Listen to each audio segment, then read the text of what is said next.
Cinquième situation dans laquelle tu dois faire preuve de silence qui va te sauver, te grandir, t'élever, c'est si tu veux faire preuve d'éloquence. Les meilleurs orateurs, lorsqu'ils s'expriment, ils utilisent de temps en temps le silence. Une fois, j'ai pris la parole dans une salle pour vendre mes livres et j'ai commencé à parler. Il y avait énormément de bruit dans la salle. Tout le monde a commencé à crier par là. Ça fait un petit peu longtemps quand je vendais des livres dans des classes à l'époque. Ce jour-là, la seule chose qui m'a sauvé, c'était le silence. Il y avait un jeune homme devant eux qui est là pour présenter son livre. On ne l'écoutait pas. Au lieu de chercher d'abord à crier plus haut, je l'ai fait. Mais j'ai d'abord utilisé le silence. Je me suis tu. Je suis resté calme en les observant. Et la façon dont je les observais, c'était avec un air de mépris. En mode, regardez-moi ça.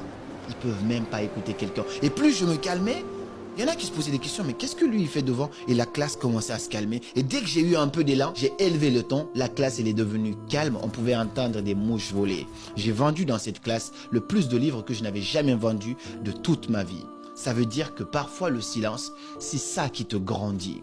Et malheureusement, les gens, quand ils sont dans l'art oratoire, quand ils sont en train de s'exprimer, surtout pas dans la vidéo, parce que là, il y a des cuts. Vous allez voir moins de silence pour qu'on puisse captiver votre attention. Mais lorsqu'on est en conférence, c'est important parfois d'utiliser le silence. Tu commences une phrase, tu ne la finis pas, tu patientes 2-3 secondes et ensuite tu balances, tu captives l'attention des gens. J'avais un ami, il laissait jamais de silence. Donc il mettait toujours à chaque fois qu'il devait réfléchir à un mot. Bonjour, aujourd'hui, à un moment donné, c'est dégueulasse, on n'a même plus envie d'écouter, on a envie de te mettre dehors.